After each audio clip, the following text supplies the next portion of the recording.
An unsung hero, a maker of modern India, Dr. Syama Prasad Mukherjee, a name that should have been synonymous to Indian nationalism for every youth got lost somewhere in the history books over the years.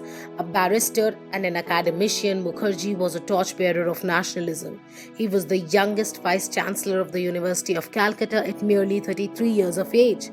His role in making modern India has not been given the prominence it deserves. He preserved national integration and sowed the seeds of a strong political alternative in the country, the Unsung. His struggles and nation-first ideology, countering appeasement politics, left an indelible mark on the Indian political system. He understood the Kashmir issue and was the first to demand full integration of Jammu and Kashmir into the Indian territory. He also successfully fought for the rights and interests of India when Bengal was being partitioned in 1947. He created the one thing any budding democracy needs the most: political heterogeneity. Dr. S.P. Mukherjee filled the political vacuum. He was a former minister in undivided Bengal and later a minister in Prime Minister Jawaharlal Nehru's cabinet. He then became a prominent opposition leader in independent India. He was a fierce critic of Nehru and his secular politics, which many called appeasement politics. Mukherjee launched the famous Ek Vidhan, Ek Pradhan, Ek Nishan movement in the early 1950s. Here's the story of his ultimate sacrifice for an integrated nation.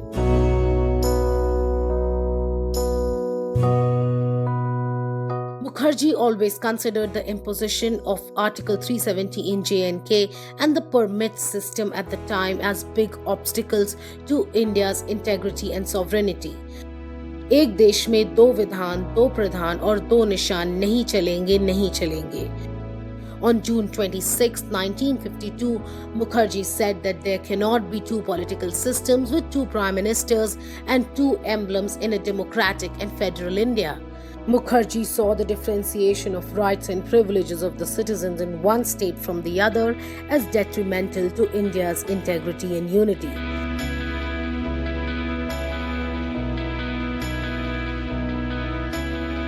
Dr. Syama Prasad Mukherjee, along with his aides, set out on a journey to J&K from Delhi in May 1953 to observe a hunger strike against a law that prohibited Indian citizens from settling in Jammu and Kashmir. As per the special status granted to J&K by the then Prime Minister Nehru, no one, including the President of India, could enter into Kashmir without the permission of Kashmir's Prime Minister. Indians were barred from entering the state of J&K and had to carry a mandatory permit card to be allowed inside the state as per Nehru's laws. Dr. Mukherjee intended to launch a civil disobedience movement against the Indian National Congress-led government by entering Jammu and Kashmir without the mandatory permit. He also launched a protest to oppose the Indian National Congress's decision to grant Kashmir a special status with its own flag, constitution and prime minister. As he entered Jammu and Kashmir, the Sheikh Abdullah-led government arrested him without any warrant on May 11, 1953.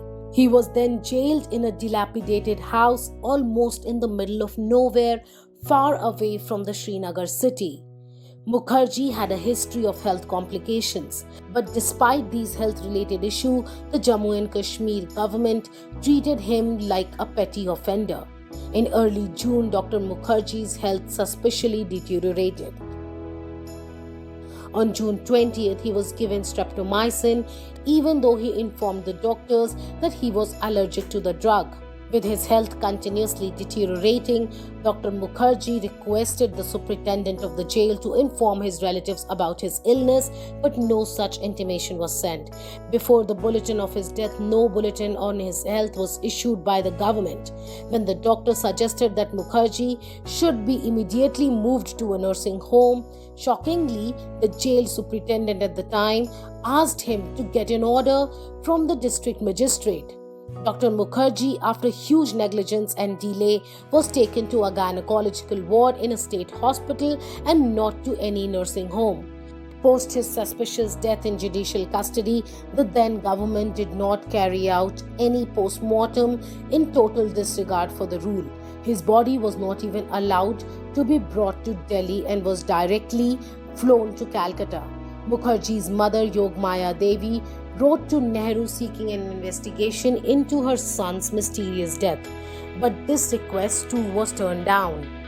Decades later, former Prime Minister Atal Bihari Vajpayee and former Private Secretary to Dr. Mukherjee alleged that it was known to them that the Nehru government had entered into a conspiracy with the Sheikh Abdullah-led government in J&K, as per which it was decided that Dr. Mukherjee would be allowed to enter Jammu and Kashmir but not be allowed to leave. Even though Dr. Mukherjee knew the difficult road ahead and the danger to his life, he decided to violate the permit rule by entering J&K without a permit for an integrated India. Dr. Mukherjee's arrest and death did not go in vain, as it sparked protests against Nehru's Kashmir policy and created a movement to integrate Jammu and Kashmir into Indian territory.